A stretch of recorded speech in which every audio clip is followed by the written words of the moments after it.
If you refuse to buy that new KTM adventure or finance their latest models over the past year, your instincts were spot on. You dodged a financial bullet, and the evidence just dropped that proves it. Right now, while KTM dealers are scrambling to explain worthless warranties to customers, financial investigators just released findings that confirm what skeptics suspected. This bankruptcy was planned 18 months in advance. The company wasn't failing. It was being systematically dismantled by design. I've been following motorcycle industry financials for 15 years, and I've never seen patterns this deliberate. Executive compensation packages restructured in 2023. Patent transfers to shell companies. Manufacturing contracts quietly reassigned. The forensic accountants found moves that only make sense if you knew bankruptcy was coming. The numbers are staggering. Over 40 strategic decisions made between January 2023 and June 2024 that protected insider assets, while creating a perfect storm for public investors. For anyone who sensed something was wrong and stayed away, this vindication comes with a harsh lesson about corporate manipulation. Hit that subscribe button and comment your thoughts on corporate accountability. But before we start, have you noticed other brands following KTM's playbook? Number 6. The Executive Exodus. Coming in at number 6, we have the executive compensation restructuring that should have been a red flag for everyone. In January 2023, KTM's leadership made a series of moves that financial investigators now point to as the first clear indicator of planned bankruptcy.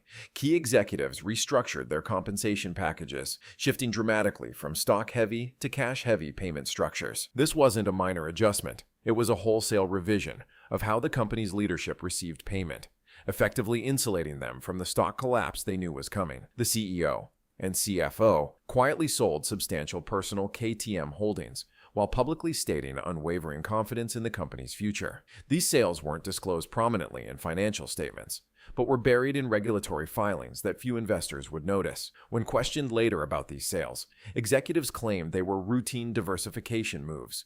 Financial investigators disagree, pointing to the timing and volume of sales that perfectly preceded the company's downward spiral. Perhaps most telling were the board members' coordinated transfers of personal assets to protected family trusts, all classified as routine estate planning in official documentation. These transfers created bankruptcy-proof shields around personal wealth just months before the company began its decline. The pattern is unmistakable when viewed with hindsight. Internal emails obtained during bankruptcy proceedings reveal executives discussing concepts like downside protection and personal liability mitigation, corporate euphemisms for preparing for the worst while publicly projecting confidence. One email chain from February 2023 shows the CFO instructing financial teams to insulate core assets from potential market disruption, while simultaneously approving press releases about expanding market share. Financial investigators found clear coordination between executive personal financial moves and subsequent corporate decisions. The timeline leaves little doubt. Those at the top were preparing their own financial lifeboats while steering the ship directly toward the iceberg. Number 5. The patent shell game. If you think executive moves were suspicious, wait until you see how they handled intellectual property. By March 2023, a sophisticated patent shell game was underway that would ensure KTM's most valuable assets would survive the coming corporate collapse. Core engine patents,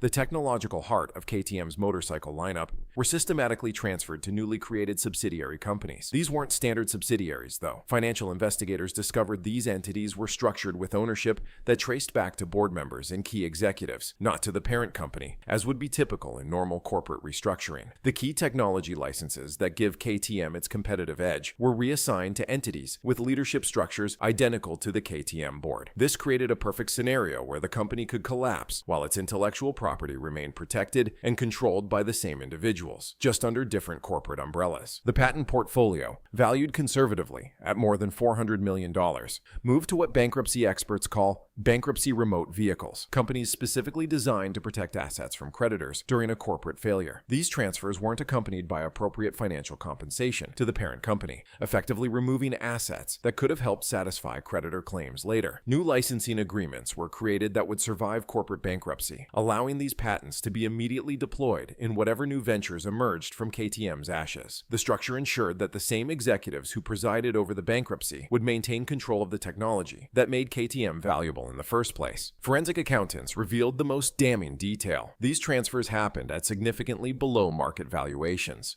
sometimes at less than 10% of fair market value. This wasn't just asset protection, it was asset stripping disguised as corporate restructuring. Number 4. The manufacturing shuffle. Number 4 on this list shows how they protected production capabilities while abandoning dealers. By June 2023, the manufacturing foundations of KTM were being quietly re-engineered to survive the coming collapse. Manufacturing contracts that dictated how and where KTM motorcycles were produced were quietly reassigned to companies with overlapping ownership structures. This subtle change ensured that the actual production capabilities wouldn't be disrupted, even if the parent company filed for bankruptcy protection. Investigators found that these contracts included provisions that specifically addressed continuity of operations during corporate restructuring, bankruptcy planning hidden in plain sight. Production facilities housing millions in specialized equipment weren't sold, but rather leased to affiliated entities before bankruptcy proceedings began. These leasing arrangements ensured that regardless of what happened to KTM as a corporation, the physical infrastructure would remain operational and controlled by the same interests. One facility in Austria, worth over $80 million, was leased to a company created just weeks earlier, with board members that mirrored KTM's leadership. Supply chain agreements, the critical relationships with parts suppliers that keep production running, were systematically restructured to protect key vendor relationships under new corporate umbrellas. Preferred supplier agreements were modified to include clauses that would automatically transfer to successor entities, ensuring production wouldn't face disruption when the bankruptcy occurred. Tooling and specialized equipment essential for KTM's distinctive designs were methodically moved to subsidiaries that wouldn't be affected by the parent company's bankruptcy. This equipment, worth tens of millions, represented the physical capacity to continue production under whatever new corporate structure emerged after bankruptcy. The most revealing aspect of this manufacturing shuffle, workers and dealers were completely left out of these protection schemes. While executives carefully ensured production capabilities would survive, dealer agreements contained no such protections. Workers at manufacturing facilities weren't informed of the restructuring that would ultimately lead to their employer's bankruptcy. The contrast between how physical assets were protected versus how people were treated reveals the calculated nature of this collapse. Number 3. The dealer destruction. Here's where the investigation gets ugly, how they systematically destroyed their dealer network.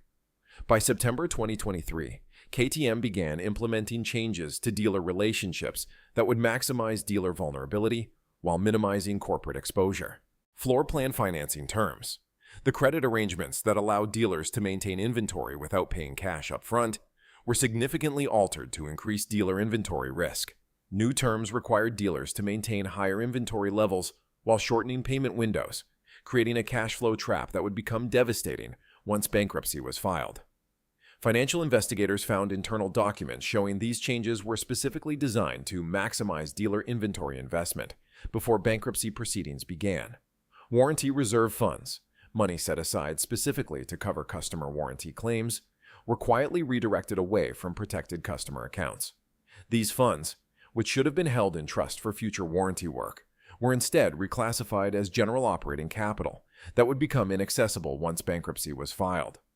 This move alone left dealers holding millions in potential warranty work with no means of reimbursement. Dealer support programs that had been standard for years were systematically cut, while dealers were simultaneously encouraged to increase their inventory investment. Sales incentive programs that had previously rewarded conservative inventory management were replaced with programs that rewarded dealers for taking on maximum inventory.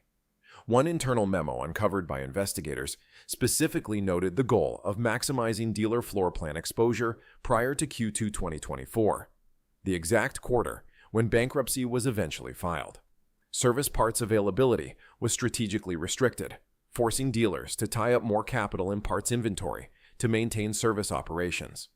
Parts that had previously been available with 48-hour delivery suddenly required minimum order quantities and extended lead times, pushing dealers to overstock essential components. This created another cash trap that would become impossible to escape once bankruptcy was filed. Financial investigators discovered internal strategy documents discussing dealer inventory maximization as a specific bankruptcy strategy. One executive's email from October 2023 explicitly stated, "Every additional unit in dealer inventory represents reduced corporate liability post-filing." The calculated nature of this approach is impossible to ignore. Number 2. The customer betrayal. If you thought they'd protect customers, number 2 will change your mind forever. By December 2023, with bankruptcy plans well underway, KTM implemented strategies specifically targeting customer finances. Extended warranty programs continued aggressive sales pushes while executives knew bankruptcy would void coverage. Dealers, unaware of the coming collapse, were encouraged to promote these warranties as value-added products, with customer payments flowing directly to KTM. These warranties, some extending coverage for up to 5 years, were sold knowing they would become worthless pieces of paper within months. Financial investigators found that warranty sales actually accelerated in the final quarters before bankruptcy. Customer deposits for future models, particularly limited editions and pre-orders, were collected despite internal knowledge that delivery would be impossible. Some models had deposit requirements of $5,000 or more, creating a pool of unsecured creditors who would have little recourse in bankruptcy proceedings. One upcoming model generated over $12 million in customer deposits that internal documents show executives never intended to fulfill. Service contracts sold through dealers continued without any disclosure of corporate financial instability. These contracts, which promised regular maintenance at predetermined prices, represented significant future obligations that KTM leadership knew would never be honored. Dealers who sold these contracts would later face customer backlash, while the revenue from sales went directly to KTM's increasingly precarious balance sheet. Customer financing programs actually expanded in the final months, with more aggressive terms and incentives offered to buyers. These financing arrangements, often handled through third-party lenders with KTM guarantees, continued without disclosure of the company's true financial condition. When bankruptcy hit, many customers found themselves owing full payment on motorcycles, with voided warranties and no factory support. Most disturbing was the discovery that warranty claims processing was deliberately delayed to reduce pre-bankruptcy payout obligations. Internal directives instructed warranty departments to implement new verification procedures that effectively doubled the time required to process claims. This artificial slowdown ensured that millions in legitimate warranty claims would remain unpaid when bankruptcy was filed. One internal email bluntly stated, "Every claim delayed beyond filing date represents direct cash preservation." Number 1.